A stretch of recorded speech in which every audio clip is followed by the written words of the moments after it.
RTV app వార్తల్ని క్షణాల్లో చదివే అవకాశం ఉంటుంది. ఒక న్యూస్ పేపర్, ఒక టెలివిజన్ ఛానల్ మీ చేతుల్లో ఎప్పుడూ ఉంటాయి.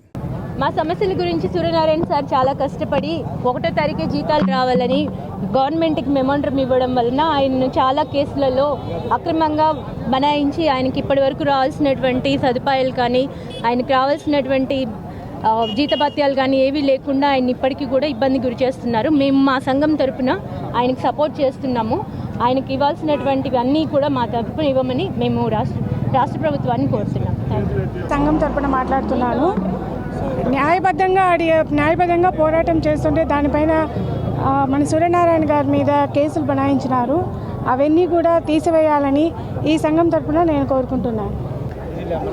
గత ప్రభుత్వంలో గడిచిన 5 సంవత్సరాలలో ఉద్యోగ ఉపాధ్యాయుల పెన్షన్ల రాయితీల కోసము వారి సమస్యల కోసం పోరాడుతున్నటువంటి మా రాష్ట్ర నాయకులు, మా ఐక్యవేదిక చైర్మన్ అయినటువంటి కేఆర్ సూర్యనారాయణ గారు ఉద్యోగుల తరపున రిప్రజెంట్ చేస్తున్నాడు.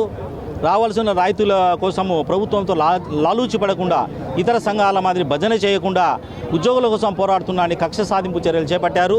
జీపీఎఫ్ సొమ్ములైతేనేమి 1వ తేదీ జీతాలు రావాలనే విషయంలో ప్రభుత్వాన్ని రిప్రజెంట్ చేయడము, ప్రభుత్వ చట్టబద్ధత ఉన్న పోస్టులో ఉన్నటువంటి గవర్నర్ గారు రిప్రజెంట్ చేయడంతో అదేదో నేరంగా భావించి టెర్రరిస్టులతో కలిసినట్టు వాళ్ళు భావించి అక్రమంగా ఏసీబీ కేసులు పెట్టడం జరిగింది.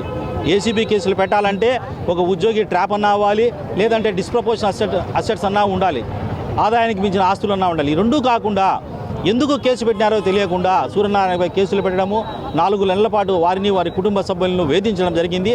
4 నెలల తర్వాత కూడా సుప్రీంకోర్టు, ఈ దేశంలో అత్యున్నత న్యాయస్థానం సుప్రీంకోర్టు అన్కండిషనల్ బెయిల్ ఇచ్చినప్పటికీ కూడా ఈ రాష్ట్రంలో, గత రాష్ట్రంలోని రాజకీయ పెద్దలు, అధికారులు సజ్జల రామకృష్ణ రెడ్డి అయితేనేమి, పిఎస్ఆర్ ఆంజనేయులు ఇంటెలిజెన్స్ ఐజీనేమి, వీళ్ళిద్దరూ అతన్ని పిలిపించి మళ్ళీ ఉద్యోగుల కోసం ఊరు వాడా తిరిగావంటే ఈసారి నిన్ను ఎత్తేస్తామని చెప్పడం జరిగింది.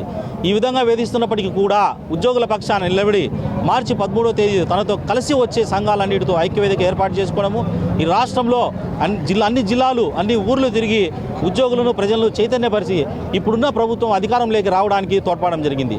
అయితే ఇప్పుడున్నటువంటి ప్రభుత్వము పాత విషయాలని గుర్తుపెట్టుకొని మా నాయకులపైన పెట్టిన అక్రమ కేసులను బేషరతుగా ఎత్తేయాలి, అతనికి సస్పెన్షన్ ఎత్తివేయాలి, రావాల్సిన రాయితీలన్నీ వెంటనే ఇవ్వాలని ఈ ప్రభుత్వాన్ని చేతులు జోడించి ప్రార్థిస్తున్నాం. మరిన్ని వీడియోస్ కోసం ఛానల్ ని సబ్స్క్రైబ్ చేయండి. లేటెస్ట్ అప్డేట్స్ కోసం వాట్సాప్ ఛానల్ ని ఫాలో చేయండి. అండ్ లింక్ డిస్క్రిప్షన్ లో ఉంది.